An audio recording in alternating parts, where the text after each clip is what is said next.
오늘 하나님께서 우리들에게 주신 말씀은 로마서 말씀입니다. 로마서 6장 말씀입니다. 로마서 6장 6절에서 11절까지 말씀이 되겠습니다. 로마서 6장 6절에서 11절까지 말씀입니다.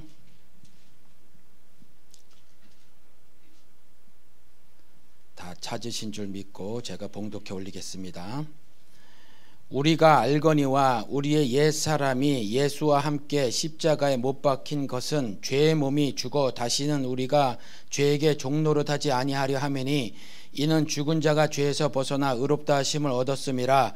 만일 우리가 그리스도와 함께 죽었으면 또한 그와 함께 살 줄을 믿노니 이는 그리스도께서 죽은 자 가운데서 살아나셨음에 다시 죽지 아니하시고 사망이 다시 그를 주장하지 못할 줄을 알미로라.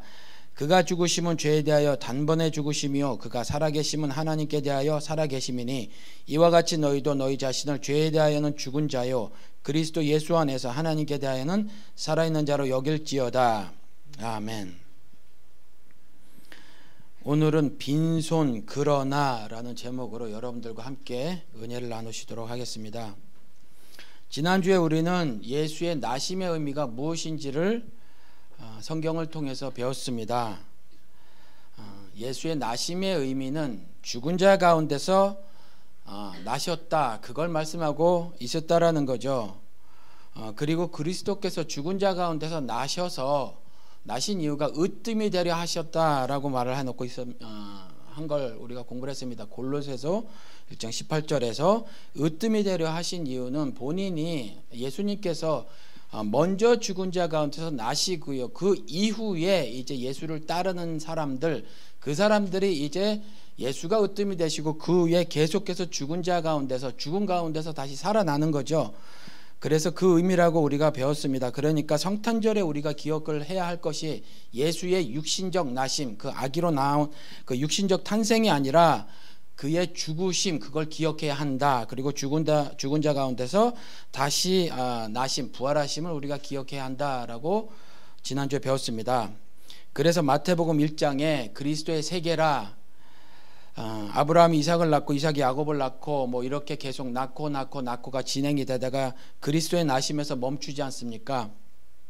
그런데 이 육신적인 낳고의 의미가 단순히 육신적 낳고의 의미가 아니라 죽은 자 가운데서 먼저 나신 것, 그걸 말씀하고 있는 것이라고 우리가 배웠어요. 구약은 모형이고 그림자라. 그래서 마태가 그 이후에 쓴 예수의 공생의 그게 실체라고 말씀을 드렸습니다. 그때 이미 이 낳고의 하나님의 하늘의 복을 이미 다 담아놓고 계셔서 그것을 통해서 우리가 이제 진짜 낳고의 복, 그것이 무엇인지를 알았습니다. 배웠습니다. 크리스마스 때 우리가 이걸 정말 잘 깨달아야 합니다.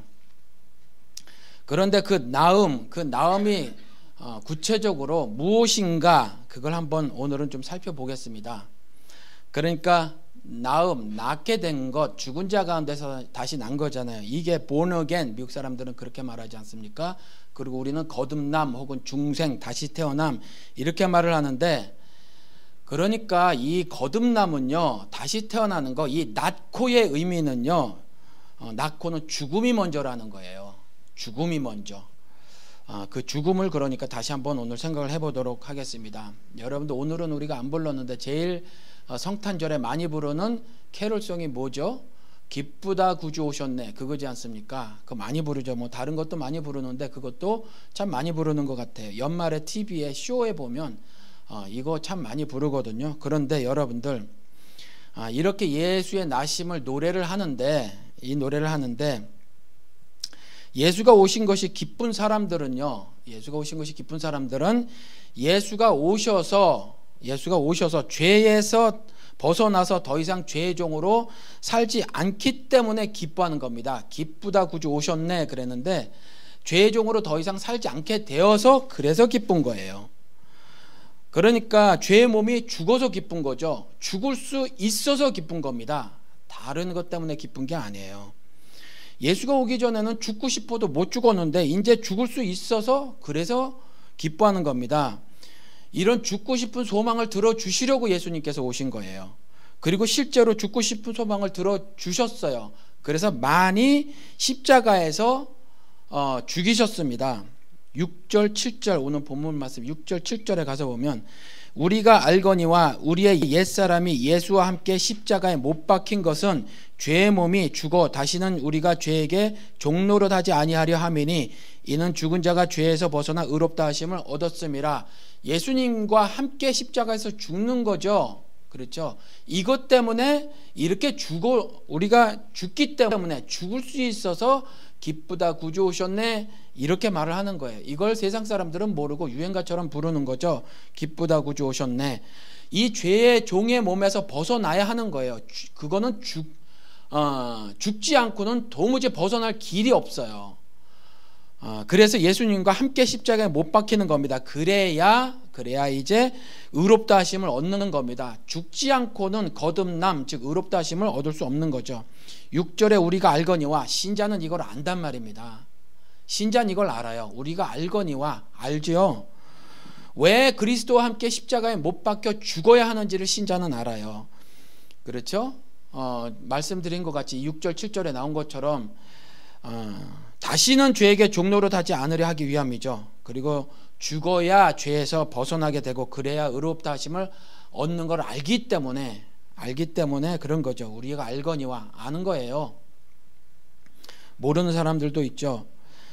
죽지 않으면 여전히 죄에게 종노릇할 수밖에 없잖아요. 그래서 의롭다 하심을 얻을 수 없습니다. 그래서 우리가 그리스도와 함께 십자가에 못 박혀 죽어야 하는 것을 우리가 알거니와 우리는 아는 겁니다. 그래서 이 죽음이 신자들에게는 기쁨이 되는 거고요. 그래서 기쁘다 구주 오셨네 찬양을 하는 겁니다. 지금 3주째 이번이 마지막인데 크리스마스를 즈음해서 좀 의미를 알기를 소원해서 한번 여러분들이 아마 다 아시는 걸 거예요. 그런데 다시 한번 리뷰를 하는 겁니다. 다시 한번 차곡차곡 하나님 말씀을 배워보는 거죠. 기독교 즉 그리스도교는요 이와 같이 죽는 도를 가르치는 종교입니다. 죽어서 의롭게 되는 것을 가르치는 종교죠. 그리고 이것이 성탄절의 메시지입니다. 예수 나심의 메시지예요. 그런데 여러분 그거 아십니까? 언젠가부터인지 모르지만 교회에서 말이죠 이 성탄의 메시지인 죽음에 대해서 말하지 않습니다. 요즘엔 더합니다.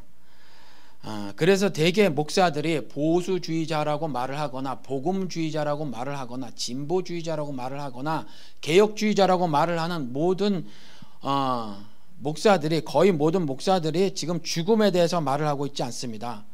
죽음에 대해서 말을 하고 있지 않으면서 거듭남에 대해서는 말을 합니다. 이게 매우 교묘한데요. 그리스도의 죽음은 말을 해요. 그리스도의 죽음은 말을 하지만 각각의 사람들이 오늘 본문 말씀처럼 그리스도와 함께 십자가에 못 박혀 죽어야 한다는 말은 쏙 빼는 겁니다. 이걸 빼는 거죠. 그래서 교회를 다니는 사람들 보면 죽은 적도 없으면서 모두 거듭났다고 그렇게 말들을 합니다. 거듭났다는 건 죽었다가 다시 태어나는 걸 말하는 거예요. 그러니까 반드시 죽어야 합니다. 반드시 죽는 게 선행이 되어져야 해요. 그런데 죽은 적도 없는 사람들이 거듭났다고 이렇게 말들을 많이 하는데요. 왜 이런 일이 벌어지죠, 여러분들? 왜냐하면 사탄이 말이죠. 사탄이 죽음 대신에 거듭나는 조건을 훨씬 낮춰놨어요. 굉장히 많이 낮춰놨죠. 그래서 죽지 않고 거듭나게 해주는 겁니다. 그래서 수많은 교인들이 죽지 않고 거듭났어요. 여러분들 사탄이 훨씬 낮춰준 거듭남의 조건이 무엇인지 아십니까, 여러분들? 바로 내려놓음이라는 거예요. 내려놓음. 이게 뭐 새로운 단어 같지만 이전에도 이 비슷한 단어, 성격은 똑같고 내용은 똑같은 비슷한 단어들이 이전에 있었어요. 지금 그냥 이게 세 단어인데 이전에는 깎음, 뭐 부서짐, 뭐 이런 단어들을 썼죠. 그렇죠? 죽지 않고 내려놓기만 하면 거듭난다 이렇게 말을 하는 겁니다. 그래서 죽는 고통이 따르지 않죠. 얼마나 쉽습니까? 그런데 이거는요 예수 안에서 거듭나는 게 아니에요. 사탄 안에서 거듭나는 겁니다. 제가 그래서 교회를 시작하면서부터 귀에 못이 박이도록 드린 말씀이 큐티하면서 도 닦지 마라 말씀드린 거고, 도덕적으로 종교적으로 업그레이드 되는 것이 신자의 삶이 아니다라고 말씀을 드린 거예요. 이건 왜 그러냐 하면 깎음, 부서짐, 내려놓음 따위가 죽음을 대신하고 있는 것이 있어서 그게 눈에 보이니까 그렇게 말씀을 드린 거예요. 여러분들 도덕적으로 한 단계 더 높은 업그레이드 되는 삶을 추구하지 말라는 말씀이 전혀 아닙니다. 이것은요 죽음을 대체할 수 없어요. 그런데 이게 계명인 줄 아는 거죠. 그리고 또 하나 말씀드린 것이 예수의 피 말씀드렸잖아요. 피라면 뭐든지 정답인 것처럼 말하는 사람들 아니라고 말씀을 드렸어요. 예수가 거의 반쯤 죽었다가 살아났다면 그의 흘린 피로서는 구원을 얻을 수 없습니다.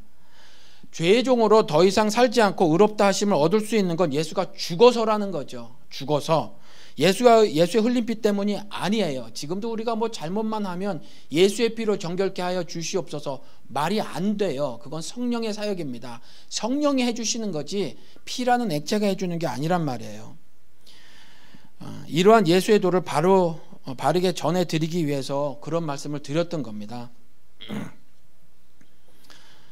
여러분들 자신이 죽었었던 그 과거가 있잖아요. 그 과거가 있는데 그 과거가 희미할 수는 없습니다.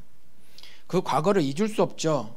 그리고 그 과거는요 단순히 지나간 일이 될 수도 없습니다. 현재 내가 있게 한 과거인데 그 역사인데 그게 어떻게 단순히 지나간 일이 되겠습니까? 여러분들 구원이 말이죠 칭의나 성화나 영화가 모두 같은 거라고 말씀을 드렸잖아요. 때만 다른 거예요. 시점만. 똑같이 죽음 역시도 마찬가지입니다. 예수 처음 내 구세주로 받아들였을 때 그때 죽는 거거든요. 죽음을 경험하는 거예요. 그리고 그 경험한 죽음을요 매일같이 경험하는 거죠. 신자의 삶. 매일같이 죽는 걸 성화라고 하는 거예요. 그리고 나중에 이제 이 세상에서 삶을 마감할 때 그때 이제 마지막으로 죽는 거예요. 계속 죽는 거죠. 어제도 죽고 오늘도 죽고 내일도 죽는 거 그게 그리스도의 삶이에요. 한 형제가 이런 말을 했습니다. 완벽해지려고 하지 말라. 당신은 완벽하지 않다. 그러니 최선을 다해라. 그것으로 족하다. 이렇게 말을 했습니다. 멋진 말이죠. 굉장히 멋진 말입니다. 그런데 이건 인본주의적 발상이에요. 여러분 최선을 다하면 하나님으로부터 무죄 선언을 받을 수 있습니까? 그저 열심히 살면 하나님으로부터 의롭다 하심을 얻을 수 있어요?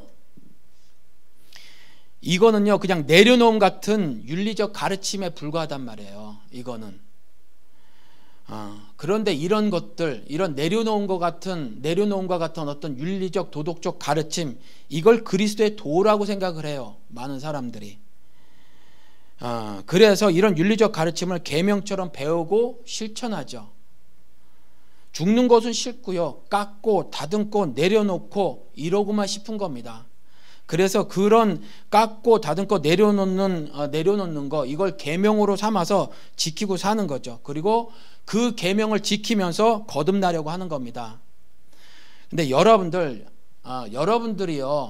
아무리 깎고 다듬고 내려놓아도 그것 갖고는요 죄의 종의 삶을 면할 수 없어요. 절대로 의롭다 하심을 얻을 수 없습니다. 사탄이요 죽지 않고 거듭나는 방법을 가르쳐 줬고요 기준을 확 낮춰줬지만 그것으로는 죄송하지만 거듭날 수 없습니다.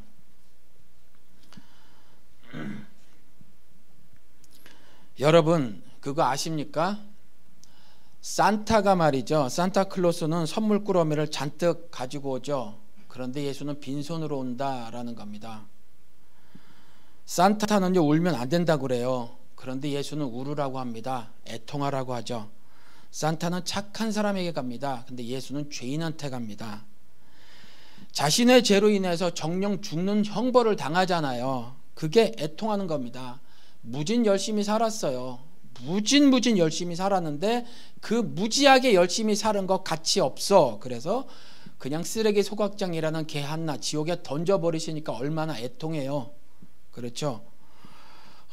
그런 애통해하는 죄인에게 이제 가는 겁니다. 빛으로 가는 거예요. 빈손으로 가죠. 예수는 아무것도 안 들고 가세요. 손에는 아무것도 들려있지 않지만 예수는요 그 사람들에게 소중한 것을 가지고 갑니다. 뭐죠? 바로 자기 자신입니다. 예수가 성탄절에 여러분들에게 주시려고 하는 건 바로 자기 자신의 몸이에요. 자기 몸 전체를 여러분들에게 바치는 겁니다. 그리고는 말씀을 하십니다. 여러분들 예수의 죽음에 대해서는 많이 들으셨으니까 그 말씀은 고만 드리고요. 예수님께서 자기 자신 빈손으로 오셔서 자기 자신을 다 여러분들에게 바치시고는 그렇게 말씀을 하시죠. 나를 따르는 자는 각각 자기의 십자가를 지고 나를 따르라. 그렇지 아니하는 자는 내게 합당하지 않다. 나랑 아무런 관련이 없다. 그겁니다. 그러니까 내가 십자가에 죽은 것처럼 너희도 나와 같이 죽자라는 거예요.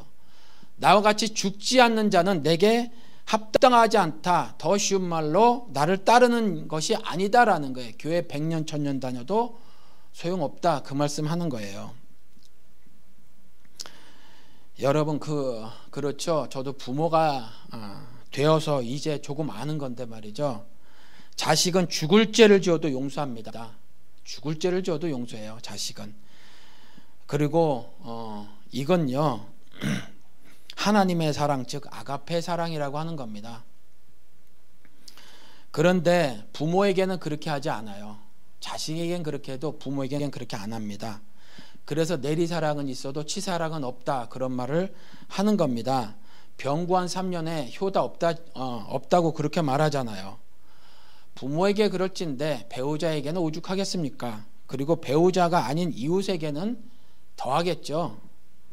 내 마음에 들지 않고 내 뜻에 반하고 내 방식에 어긋나면 용서 안 합니다. 그리고 게다가 실질적으로 만약에 뭘 잘못하잖아요. 그럼 원수 되는 겁니다.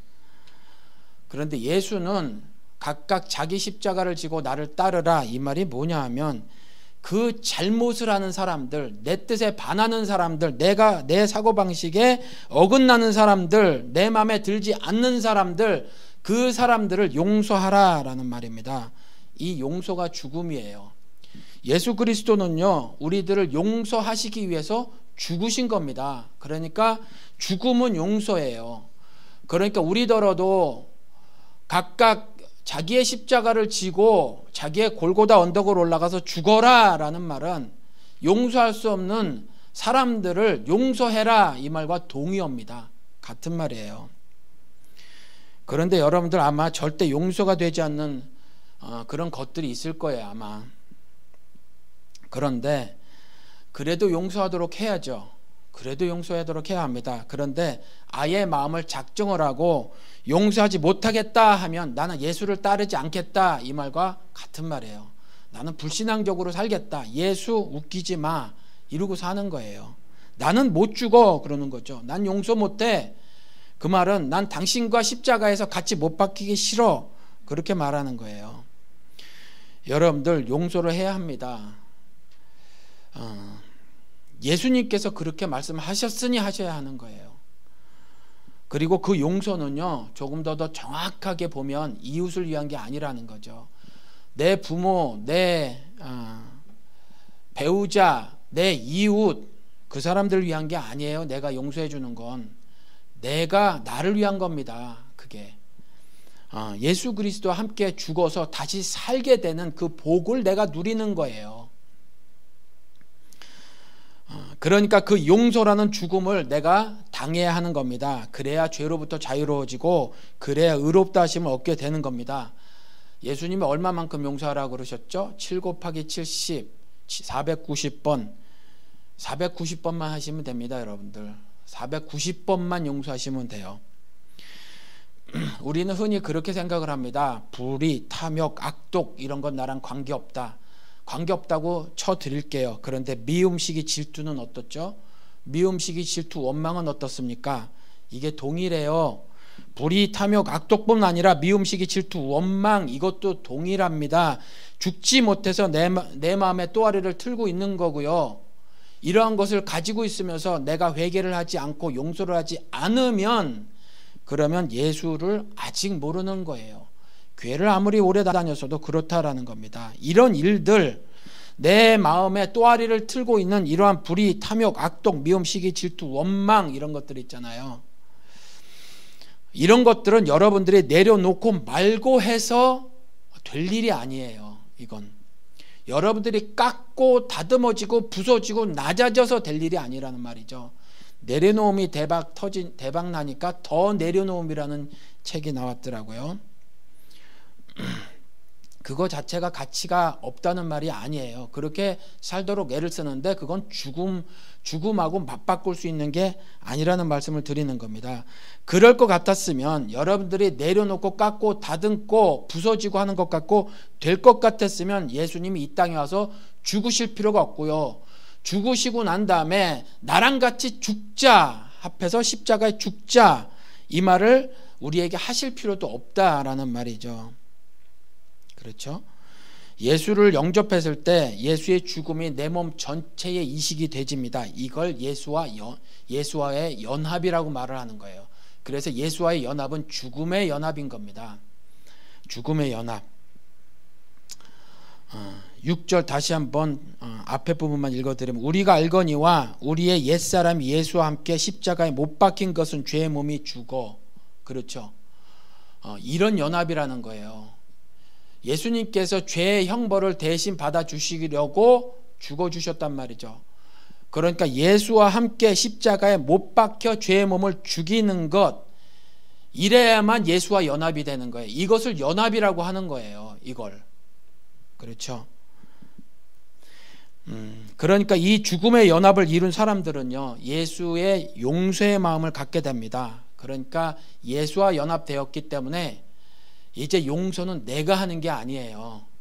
예수가 해주는 겁니다. 말씀드린 것처럼 여러분들이 아무리 깎고 다듬고 부서지고 내려놓아도 죽어도 용서 못하는 사람들이 생기고요, 죽어도 용서 못할 짓이 생깁니다.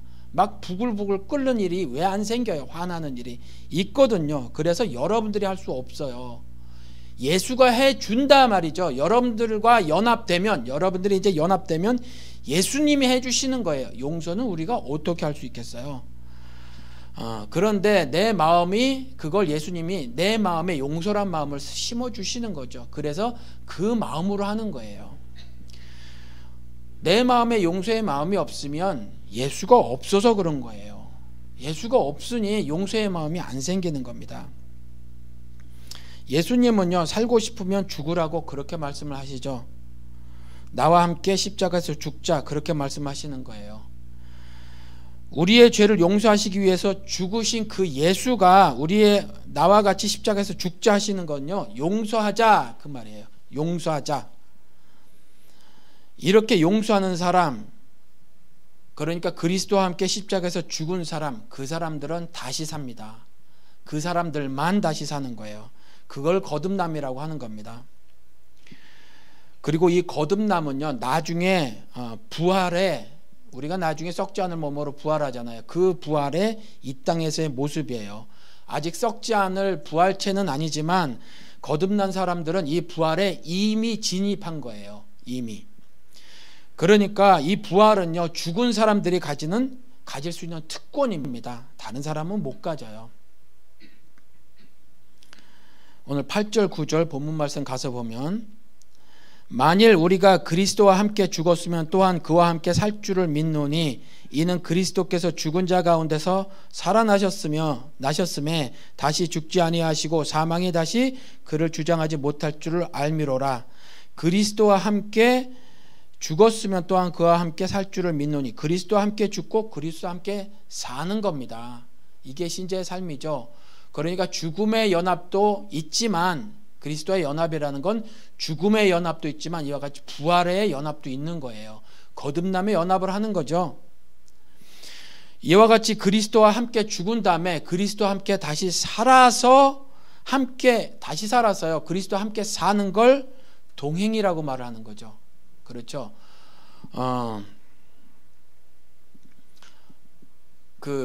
욥도 의롭다고 그렇게 당대 의로운 자라고 하고, 노아도 그렇게 칭찬을 들었잖아요.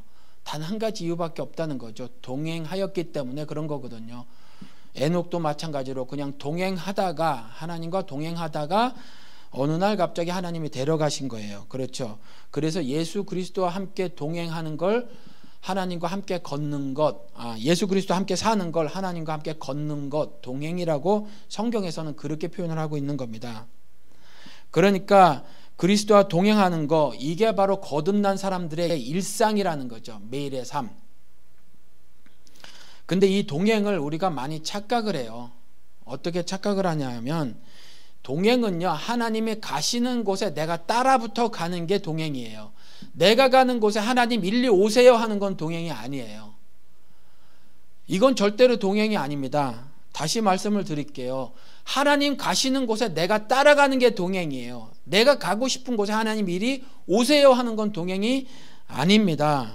절대로 그건 하나님과의 동행이 아니에요. 그러니까 성경에서도 목숨 걸고 주여 주여 이렇게 나는 뭐 주의 이름으로 뭐 능력도 베풀고 기적도 보여주고 병든 자도 고치고 뭐 어쩌고 저쩌고 이렇게 말한 사람, 그런 사람에게 주여 주여 하는 자마다 다 천국에 갈 것이 아니다 이렇게 말을 했잖아요. 자기들 딴에는 주님과 동행했다라는 겁니다. 주님 가신 곳에 나도 따라갔어요. 보이진 않지만 영적으로 주님과 동일한 모습을 살았습니다 라고 말을 하는 거예요. 그렇죠. 매일의 삶에서 주님을 증거하고 주님이 베푸신 그와 같은 기적을 베풀고 살았습니다 라고 말을 했는데, 그런 사람들에게 예수님께서 이렇게 말씀을 하시는 거죠. 주여 주여 하는 자마다 다 천국에 갈 것이 아니다. 다만 아버지의 뜻대로 행한 자라에 들어갈 것이다. 아버지의 뜻대로 행한 거 아니고요. 나름대로 하나님을, 예수님을 따랐다고 하는 자들에게 하신 말씀이거든요. 그런데 뭔가는 많이 했어요. 겉으로 보기는 예수님이 하신 거와 구별이 안 돼요. 그렇죠. 병든 자도 고치고 기적도 보여주고 그것도 목숨 걸고 다 했거든요.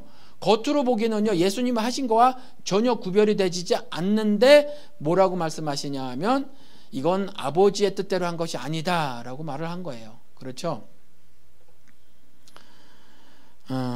이 사람들은 뭐 자세하게 설명을 안 해놓고 계시지만 자기 뜻대로 예수를 신앙생활이라는 걸 한 거죠. 그렇죠. 자기 뜻대로. 우리 신앙생활 그거 조심해야 해요.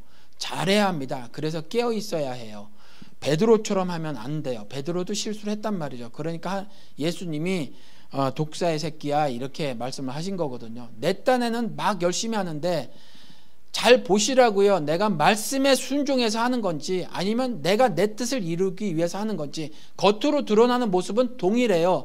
똑같이 구제하고 똑같이 11조하고 똑같이 죄를 저지르지 않기 위해서 불의, 탐욕 이런 것도 안 하고 말이죠. 그렇죠. 뭐 금식도 하고 기도도 하고 다 한단 말이죠. 그런데 안 되는 것이 있어요. 왜 그렇죠? 내 뜻대로 해서 그래요. 하나님 뜻대로 해야 되는데 신앙생활이라는 걸 전부 내 뜻대로 해서 그런 일이 벌어지는 겁니다. 가끔요, 저를 잘 모르시는 분들은 저에게 이런 질문을 해요. 뭐 주로 목사님이신데 우리 청년 한 명 왔었죠. 그 청년도 저에게 그런 질문을 그 전에 왔을 때도 하고 요 지난주에도 했어요. 목회 비전이 무엇입니까? 이렇게 물어보시는 거예요. 그 청년은 저를 잘 모르니까 뭐 때문에 그것 때문에 물어보진 않겠지만, 저를 좀 아시는 분이 저한테 그 말씀을 물어보실 때는, 교제를 좀 나눈 분이 저에게 이렇게 질문을 하신 데는 아마 제 목회가 답답해 보여서 그랬을 것 같아요. 제 짐작인데, 무슨 목회를 저렇게 하나, 뭐 이렇게 생각이 되셔서 그런 질문을 이렇게 하신지 모르겠어요. 충분한 설명은 되지 않고요. 또 저는 충분한 설명을 할 수 없어서 이렇게 말을 합니다. 저는 목회 비전이 없습니다. 이렇게 말을 해요. 목회 비전이 없습니다. 왜 그러냐 하면 제가 두려워하는 게 있어서 그래요. 제가 무슨 꿈을 꾸고 그 꿈을 성취하려고 열심히 사는 거죠. 열심히 사는데 나중에 예수님이 아버지의 뜻대로 한 것이 아니고 주여 주여 그렇게 불렀지만 그것은 네가 하고 싶은 일을 한 것이란다 라고 말씀하실까 봐 조심하는 거예요. 그래서 저는요, 특별한 비전을 갖고 있지 않습니다. 대신에 순종을 하려고 하는 거죠. 물론 순종을 하면요, 그 가운데 하나님이 자신의 기쁘신 뜻에 따라서 마음의 소원을 주시죠. 그리고 그것이 비전이 될 수는 있어요. 그런데 그게 저의 목회 비전이 아니에요. 그냥 하나님은 저를 종으로 사용하시는 겁니다. 제가 목회 비전이 없습니다라고 말을 하는 건 제가 신앙생활을 조심하려고 하는 거예요.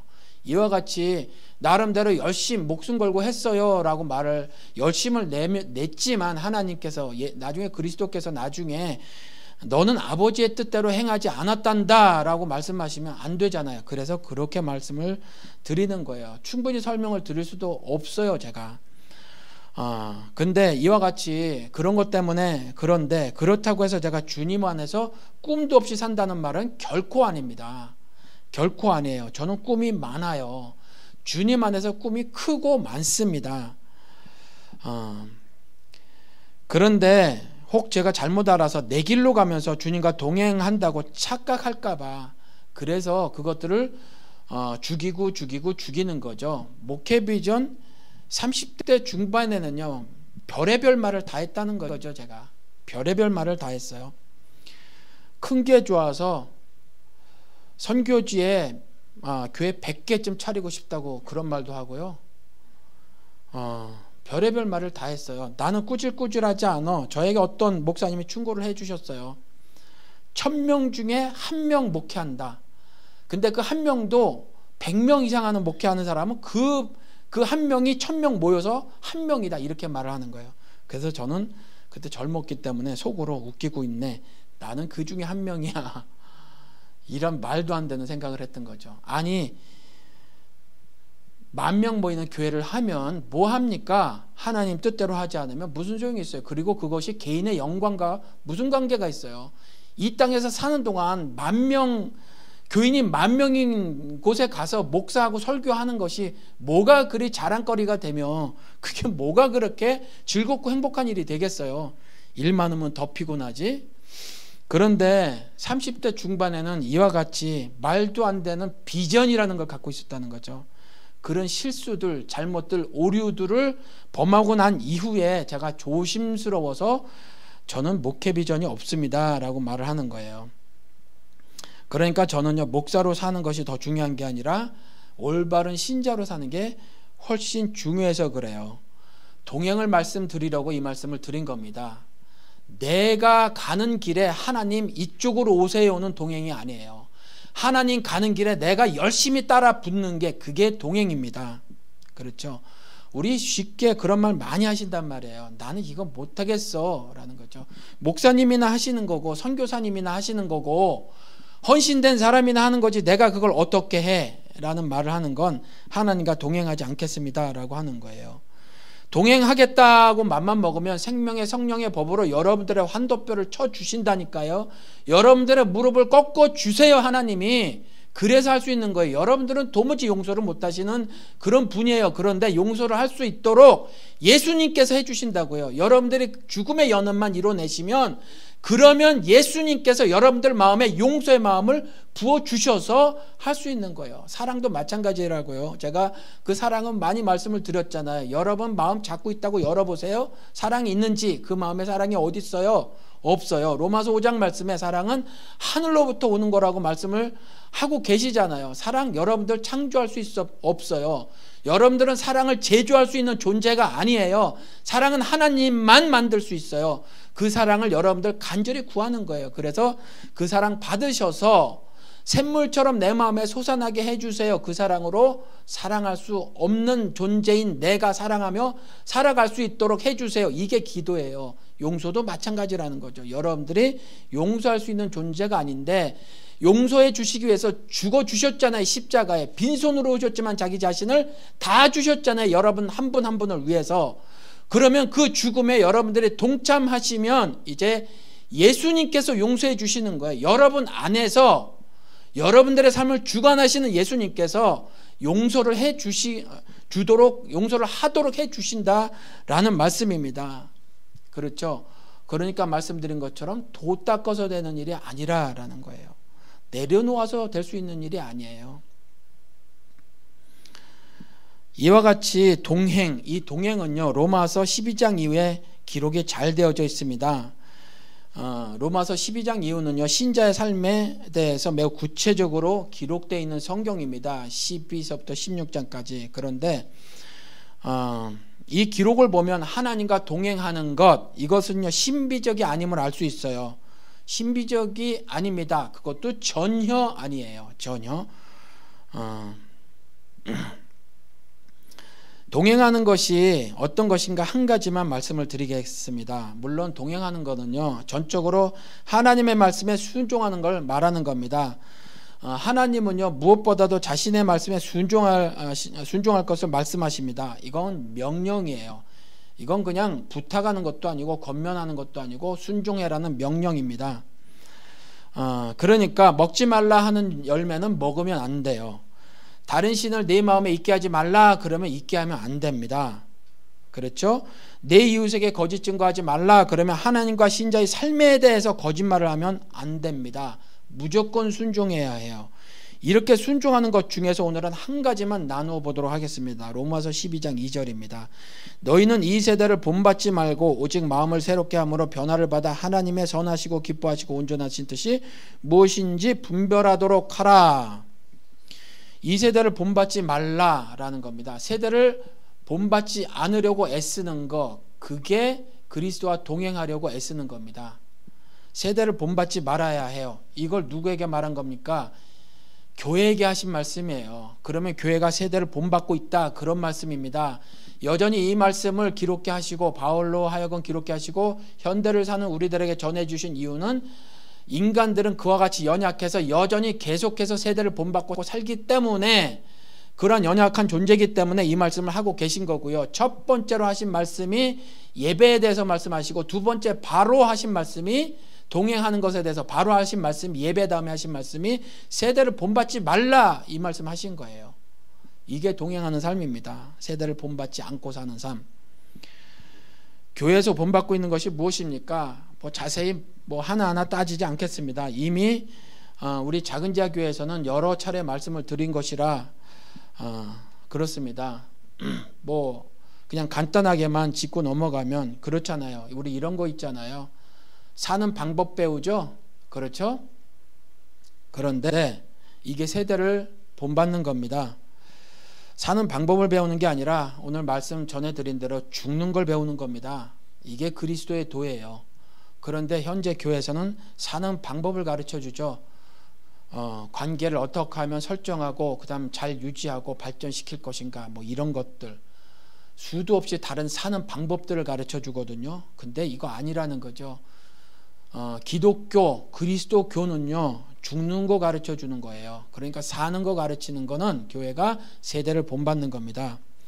그리고 그 로마서 12장서부터 16장까지 말씀드린 것처럼 전혀 신비적이지 않는데 교회가 신비적으로 흐르죠. 신자들이 신비한 걸 쫓아다니죠.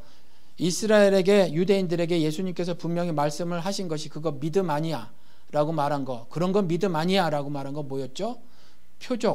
표적 구하는 거라고 말했잖아요. 그런데 점괘를 믿어요. 점괘를.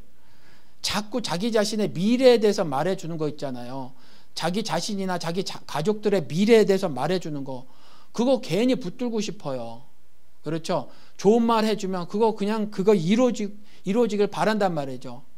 이건 요행수를 바라는 거거든요. 그런데 하나님과 동행하는 삶, 즉 신자의 삶은요, 이 로마서 12장서부터 16장까지 다 기록을 해놓고 있는데 조금도 그러한 것을 언급해놓고 있지 않아요. 그러니까 여러분들 이 점괘를 믿고 요행수를 바라고 사는 거, 이걸 세대를 본받고 사는 거예요. 그 다음에 또 적당주의 빠져 있죠. 그렇죠? 적당주의 빠져 있어요. 제가 이번에 한국에서 대통령 선거한 거 굉장히 화가 나는데, 왜 화가 나냐 하면 필리핀에 수출했다가 빠꾸 받았어요. 그렇죠? 전자 어쩌고 저쩌고 한 거, 그렇죠? 요번에 투표함, 그게 너무 부정 투표할 염려가 많이 있어서, 부정 개표할 염려가 많이 있어서 우리보다 후진국이라고 하는 필리핀에서 그거를 물건을 받았다가 도로 돌려보내는데 그걸 그대로 쓰는 겁니다. 딱지를 떼 보면요, 잠금 장치도 없어요. 그리고 여지까지는 종이로 붙여놨는데 테이프로 붙여놔서 떼도 다시 붙여도 돼요. 이전에는 종이로 붙여놨으면 떼면요 찢어졌기 때문에 누가 열었다 하잖아요. 근데 이번에 테이프로 붙여놨어요. 그리고 중앙에 슈퍼컴퓨터를 통해서 자동적으로 그 결과가 산출되게 만들어 놨어요. 처음부터 그렇게 말을 해놓고 그 다음에 법으로 지정돼 있는데 수개표를 하게 돼 있는데 수개표를 하지 않았습니다, 이번에. 그리고 전자 무슨 어쩌고 통인가 하는 거 이름도 모르겠는데 그거로는요 분류만 하게 돼 있는데 그거로 세버렸다라는 거죠. 그리고 그 봉투 자체도요, 그 투표지를 넣은 봉투 자체도 투명하게 만들어 버렸어요. 아주 조직적인 투표 개표에 부정이 있었는데 5년 전에 전과 14범을 기독교인들이 작당을 해가지고 뽑아줬잖아요. 그런데 이번에는 새누리가 신천지 새누리랑 뭐 연계 있다, 박근혜가 거기에 편지 써보내고 거기 사람을 새누리당의 임원으로 앉히고 뭐 선거 대책위원장에 한 사람에 앉혀놓고 막 그 신천지 이런 걸 놓으니까 기독교가 입을 싹 다물었잖아요. 반대는 못하겠고 전부 우양우니까, 보수니까. 보수가 아니죠, 사실. 수구 꼴통인데 보수는 건전하고 좋은 거예요. 우리나라는 보수 없습니다. 수구 꼴통만 있어요. 그런데 이렇게 신천지하고 연관성이 알려지니까 쑥 다물고요, 말 한마디도 안 하면서 동조를 했단 말이죠. 세상은 그렇다고 쳐요. 먹고 사는 것 때문에, 또 세뇌를 당한 것 때문에. 그런데 세상을 교회 보러 뭐라고 말했어요? 심판하라고 했잖아요. 그런데 왜 이렇게 교회들이 겸허하죠? 교회들이 왜 가만히 있어요? 불의를 보고 왜 가만히 있죠, 교회들이? 교회에 들어온 세대를 본받는 거예요. 이게 적당주의에 빠져 있는 거죠. 그렇죠?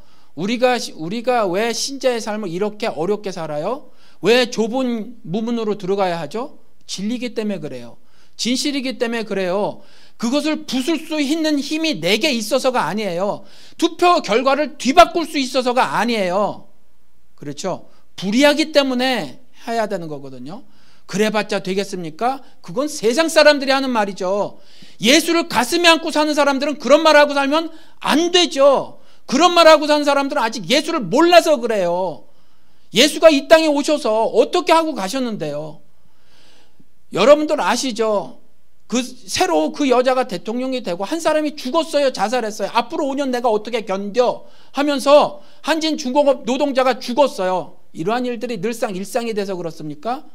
그러한 죽음을 보고 너무 심드렁해요. 너무 심드렁해요.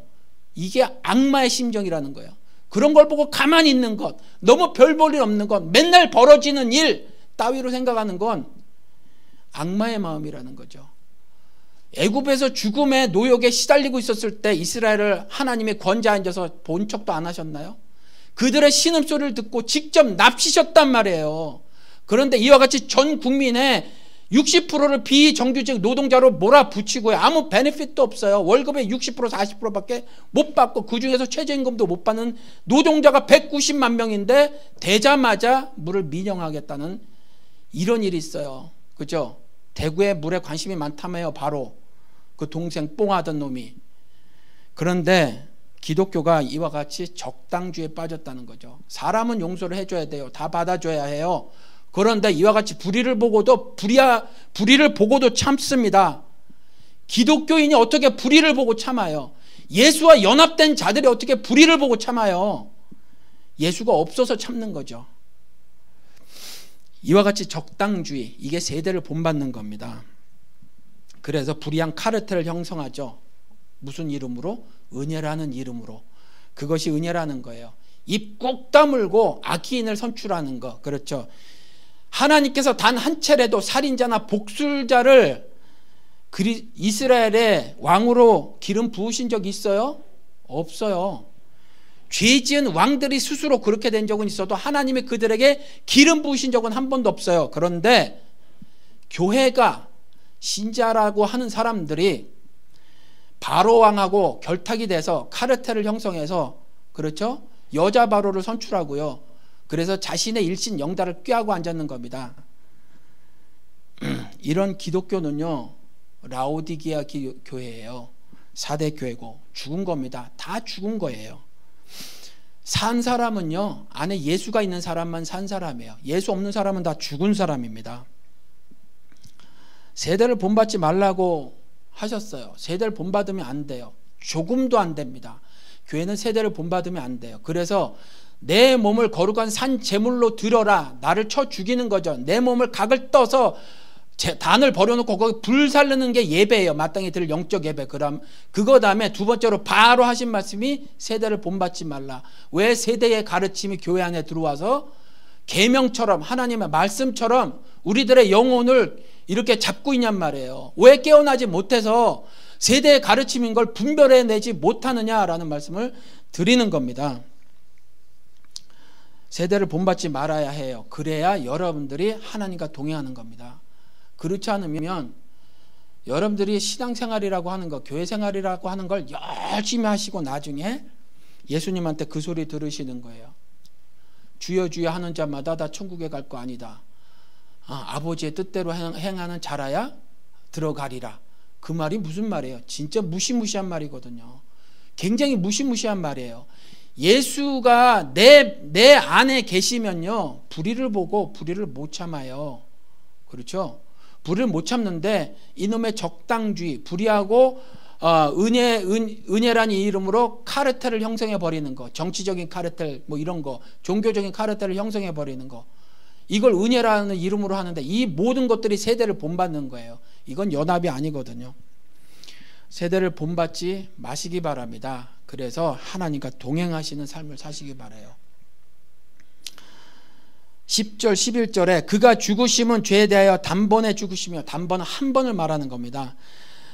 그의 죽으심은 죄에 대하여 단번에 죽으시며 그가 살아계심은 하나님께 대하여 살아계심이니 이와 같이 너희도 너희 자신을 죄에 대하여는 죽은 자요 그리스도 예수 안에서 하나님께 대하여는 살아있는 자로 여길지어다. 이제 여러분들은요, 예수 그리스도께서 단번에 죽어 주셨으니까, 그리고 또 그 죽으심은요 하나님께 대해서는 살아계심이는 거니까 다시 살아나셔서 이와 같이 우리들도요 죄에 대하여는 죽은 줄 알아라 라는 거예요. 죽은 사람으로 스스로 여기라 라는 거예요. 그리고 그리스도 예수 안에서 하나님께 대하여는 살아있는 자로 여겨라 라는 거예요. 그렇죠? 그렇게 살으라는 겁니다. 이것이 성탄절 메시지예요. 이것이 메시지입니다. 여러분들 마음속에 죄의 크기를 구별해 놓고 있으십니까? 그래서 나는 살인은 저지르지 않지, 나는 또 간음은 하지 않지, 이렇게 말을 해놓고, 이렇게 스스로 나를 이렇게 점수를 매겨놓고 그 다음에 작다고 생각하는 거 있잖아요. 미움, 시기, 질투, 원망, 요 정도는 내가 할 수 없어, 인간이니까 하고 살아 라고 하시면, 그렇게 생각하시면요, 여러분들은 그 성경을 통해서 하나님께서 말씀하신 올바른 기독교인의 삶에 대해서 잘못 알고 계시는 거예요. 똑같아요. 똑같습니다. 똑같으니까 혹 내 마음에 미움, 시기, 질투, 원망 같은 것이 들어있잖아요. 그래서 내 이성이 상대방들, 나 이외의 타자들에게, 이웃이라고 말하는 그 타자들에게 그러한 것이 있는데 여전히 그 마음을 오늘도 품고 내일도 품고 글피도 품으려고 아예 작정을 하고 있거나, 나는요 도무지 그 정도의 삶을 살아갈 수가 없어요 라고 입으로 마음으로 말을 해버리시면 예수 안 따르겠다 하는 거예요. 그러니까 오늘 제가 그 말씀을 드립니다. 여러분들에게 도전을 해요. 예수 이 땅에 오셔서요 요만큼도 안 남기고 여러분들 마음속에 아주 작은 미움까지라도 다 걷어가시길 원해요. 왜? 요만큼도 남아있어서는 여러분들이 천국 시민권을 얻지 못하기 때문에 그래요. 그래서 아주 작게라도 남아있는 그와 같은 죄된 마음들 있지 않습니까? 그것을 예수님께서 걷어 가시겠다는 거예요. 여러분들이 못 걷으시니까. 그래서 이 땅에 오셔서 죽으신 거예요. 그래서 여러분들 용서하시는 것처럼 같이 죽었으니 나와 함께 십자가에 죽자. 그래서 나와 같이 용서의 삶을 살자, 이거예요. 이게 거듭난 자의 삶입니다. 거듭난 자의 삶이니까 다 용서해 주시는데 사람만 용서하시는 거예요. 하나님은요 성경에서 불의에 대해서는요 아주 작은 것 하나라도 용서를 하지 않으셨어요. 제가 화가 나는 이유 중에 하나는 뭐냐면 교회들이 너무 겸허한 거예요. 너무 겸손한 겁니다. 불의를 보고도 그냥 다 용납하는 거예요. 다. 이와 같이 시작서부터 불의가 있고, 그런데 이걸 다 용납해버려요, 교회가. 그렇죠. 그런데 말씀을 드릴게요. 사람은요, 여러분들이 용서를 해야 해요. 불의를 용서하라는 말이 결코 아닙니다. 사람은 어찌 됐거나 용서를 하셔야 돼요. 내가 용서를 못하잖아요. 그러면 기도를 하시는 거예요. 그러면 바로 그때 매일의 삶에서 여러분들을 죽여주심으로 용서할 수 있는 존재로 만들어 주신다는 거예요. 여러분들을 죽여주심으로. 그리고 불의에 대해서는요, 여러분들 작은 것 하나라도 용서하시면 안 돼요. 왜 이렇게 불의에 대해서 용서를 잘 하시는지 모르겠어요. 왜 지나간 일이라고 덮어두시는지 모르겠어요. 하나님이 지난 일에 대해서 언제 단 한 번도 설렁설렁 넘어가신 적이 있어요? 성경에서 지나간 일이라고 다 덮어주신 적이 한 번이라도 있나요? 없어요. 과거를 파묻는 일은 나는 신자로 안 살겠다 그 말이에요. 과거를 끄집어내야 해요. 끄집어내서 살점이 도려내는 고통을 당하셔야 해요. 그걸 죽음이라고 하는 겁니다. 완전히 내가 하나님 앞에서 인민재판 당해야 하는 거예요. 자아 재판을, 자아 심판을 당해야 하는 거예요. 그게 죽음이에요. 그래야 거듭나요. 그래야 하나님과 함께 사는 겁니다.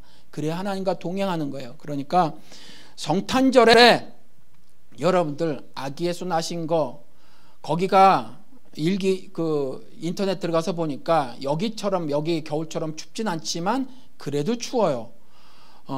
뭐 눈발 날리고 하는 거 아니에요. 그러니까 크리스마스 때 무슨 뭐 흰눈 내리는 크리스마스 그런 거 없어요, 거기는. 그런데 아무튼 이제 그래도 춥습니다. 그 건조한 기후 춥단 말이죠. 거기에서 다른 것도 아니고 짐승 우리에서 태어나셨어요. 그런데 우리가 미국에서 한국에서 특히 미국엔 주차장이 있으니까 돌아다녀 보면 짐승 우리라고 해놓은 게 얼마나 따뜻하고 안락해 보이는지 모르겠어요. 전혀 따뜻하지도 않고 안락하지도 않은 곳으로 오셨다는 거죠. 그 아기 예수 있잖아요. 그렇게 왜곡하는 아기 예수가 아니에요. 그러니까 여러분들 아기 예수 나심, 아기 예수의 육신적 나심의 의미는 하나도 없어요. 그건 이전까지고요. 이후에 마태가 기록해 놓은 그 이후의 공생애가 실체입니다. 그 전은 그림자고 모형이에요. 그것이 실체고요. 그래서 그리스도께서 기억하라 기념하라 한 것이 이게 내 살이고 이게 내 피야, 이것을 기억하고 이것을 기념하라 라고 말씀을 하시고, 죽은 자 가운데서 먼저 나심, 즉 낳고, 그 의미를 마태복음 1장에 그렇게 써주시고 그걸 말씀하신 거예요. 그러니까 여러분들 성탄절에 기억하실 것이 그리스도께서 죽으신 거고요. 그리스도께서 죽으시고 여러분들에게 죽으라고 말씀하신 걸 기억하시고요.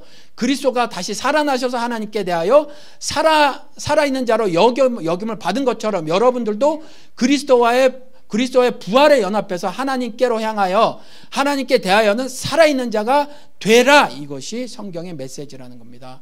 이것이 성탄 메시지가 되어야 하는 거예요. 다른 건 성탄 메시지가 아닙니다, 여러분들. 그러니까 그렇게 아시고요. 여러분들이 하나님 주신 거 마음껏 다 누리세요. 물질복, 정신복 이런 것도 다 누리셔도 돼요. 여러분들이 만불 있으면 만불 다 써서 온 동네 삼지사방 손님들 다 청해놓고 잔치 열으셔도 좋습니다. 오히려 권장할 만해요. 그런데 이 의미를 알고 하시라는 거예요. 의미도 모른 채 그저 크리스마스 추리 세워놓고 그저 생일 파티나 열고 따뜻한 짐승 우리 장식해 놓고 하는 건 우리 신자가 해야 할 일이 아니라는 말씀을 드리는 거예요. 크리스마스 때 우리 다시 한번 예수를 억울하게 죽이지 마십시다. 우리가 세상 풍조 따라 그저 먹고 마시는 일로, 세상에 잔치 벌이는 일로, 밤새 노는 일로 그렇게 보낼 때 교회 사람들 불러 모아 그깟 잔치를 벌이는 거로 시간을 보내버리면요, 우리는 성탄에 예수를 다시 한번 죽이는 거예요. 아주 더럽게 죽이는 겁니다. 그러니 그러지 마시고 우리가 이 의미를 잘 깨달아서 여러분들 죽고 사는 문제, 성경은요 내려놓고 깎고 부서지는 이야기를 하고 있는 게 아니에요. 왜 하나님 이와 같이 부정적이시냐면 인간들이 죄로 만든 세상에 의가 하나도 없기 때문에 세상을 바라보고 세상에 사는 인간들을 바라보고 긍정적일 수 없어서 성경이 내내 부정적으로 말씀하고 계신 거예요. 그러니까 이걸 잘 깨달으시고 하나님이 이 땅에 예수 그리스도를 보내신 것, 그 의미가 무엇인가를 잘 깨달아서 이제부터 이제 참 신자의 삶을 사시기 바랍니다. 참 신자의 삶을 사시고 매일같이 1년 365일이 성탄절같이 그렇게 사시길 바랍니다. 성탄절에 예수의 나심의 의미를 깨달았으니 이제 내내 주님과 하나님과 동행하시면서 성탄절의 그 의미를 여러분들 삶에 잘 반영해서 이제 하나님과 동행하시는 그런 복을 다 누리시며 사시는 여러분 되시기를 주님의 이름으로 축원을 드립니다.